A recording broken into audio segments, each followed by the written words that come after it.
सबसे पहले मैं भगवान परशुराम जी के चरणों में नमन करता हूँ और आज की सभा की अध्यक्षता कर रहे पंडित घनश्याम दास जी के चरणों में नमन करता हूँ।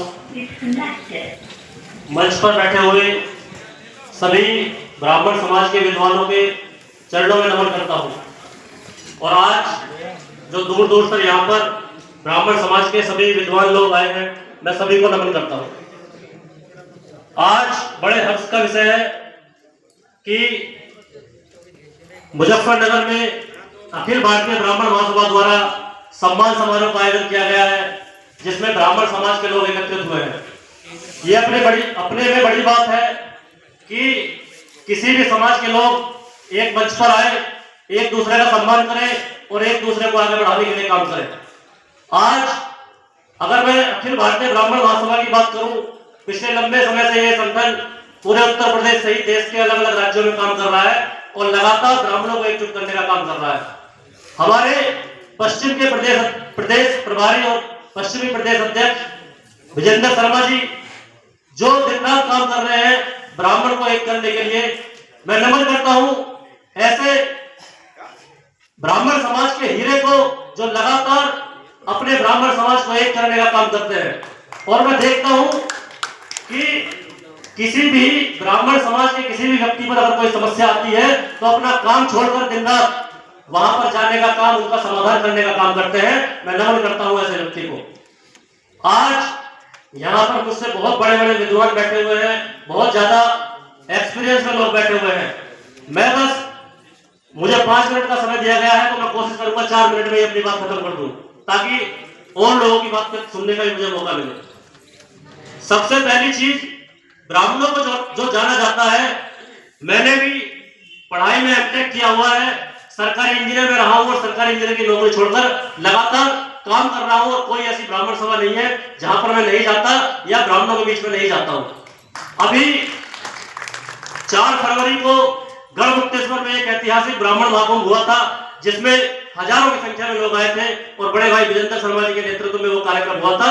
और इस बार भी 25 दिसंबर को लखनऊ में कार्यक्रम होने जा रहा है, उस 22 दिसंबर को लखनऊ में कार्यक्रम होने जा रहा है। वहां पर भी आप सभी लोगों को मैं आमंत्रित भी करता हूं और बढ़ चढ़कर उसमें हिस्सा ले। तो ब्राह्मण समाज की जब मैं बात करता हूं तो ब्राह्मणों की जो सबसे बड़ी जो चीज थी वो शिक्षा थी।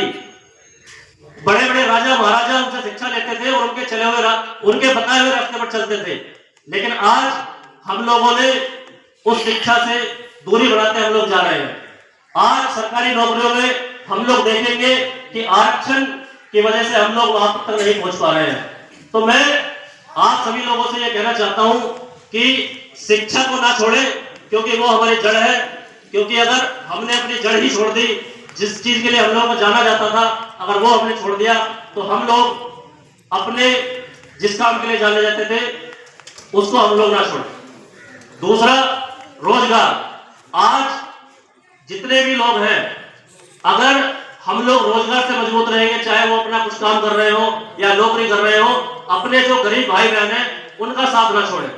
क्योंकि ये जो जब हम लोग किसी ओहदे पर पहुंच जाते हैं तो हम लोगों को लगता है कि हमसे बड़ा कोई व्यक्ति नहीं है, लेकिन उसी के बाद इस प्रकृति का एक नियम है कि जो चढ़ान की तरफ जाएगा वो ढलान की तरफ भी जाएगा। तो मैं चाहता हूं कि जब आप चढ़ान की तरफ जाए तो अपनी जिम्मेदारी को ना भूलें, क्योंकि जब आप ढलान की तरफ आएंगे तो वही जिम्मेदारी आपको इस समाज में इज्जत और सम्मान देगी। तो मैं चाहता हूं अगर कोई नौजवान अपनी जवानी में अपने समाज के लिए कुछ कर सकता है तो उससे वो महान काम मैं कुछ मानता नहीं, लेकिन अगर कभी मौका मिले तो जरूर ये करना, क्योंकि बहुत बड़े एहसान हमारे बड़े लोगों के, पुराने लोगों के हम पे है। आज हम लोग जब बात करते हैं इस देश को आजादी दिलाने के लिए पंडित चंद्रशेखर आजाद, पंडित मंगल पांडे, रानी लक्ष्मीबाई जैसे महान योद्धाओं ने अपनी जान की कुर्बानी दी है।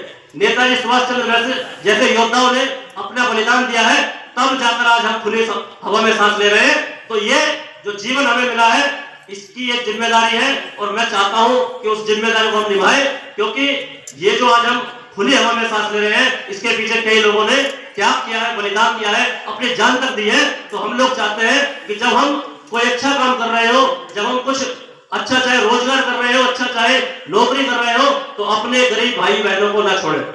और अपनी बात को समाप्ति की तरफ ले जाते हुए मैं आपसे यह अनुरोध करना चाहता हूं, ये जो देश है यहाँ पर ये राजनीतिक मंच नहीं है, ना मैं कोई राजनीति की बात करूंगा, लेकिन मैं एक चीज आपको जरूर कहना चाहता हूं, ये देश राजनीति से चलता है, इसलिए अपने बच्चों को नेतृत्व करना भी सिखाएं।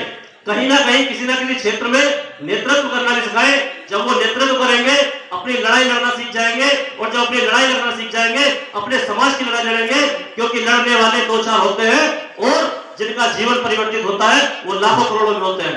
तो अच्छा नेतृत्व भी हमारा समाज तय करे, अच्छे लोगों का समर्थन करे, सपोर्ट करे। इन्हीं बातों के साथ मैं समाप्त करता हूं और मैं आप लोगों का आशीर्वाद भी चाहता हूं गढ़मुक्तेश्वर विधानसभा से। अगर आप सब लोगों का आशीर्वाद रहा तो इस बार आपका ये बेटा चुनाव भी लड़ेगा और आपकी आवाज को हमेशा, ये मैं इस मंच से कह रहा हूं कि हमेशा आपका बेटा ये ब्राह्मण समाज की आवाज को चाहे कहीं भी रहे हर मंच से उठाता रहेगा। जय हिंद, जय भारत। और मेरे साथ एक बार जोरदार नारा लगाएंगे, भगवान परशुराम की जय, भगवान परशुराम की जय। धन्यवाद।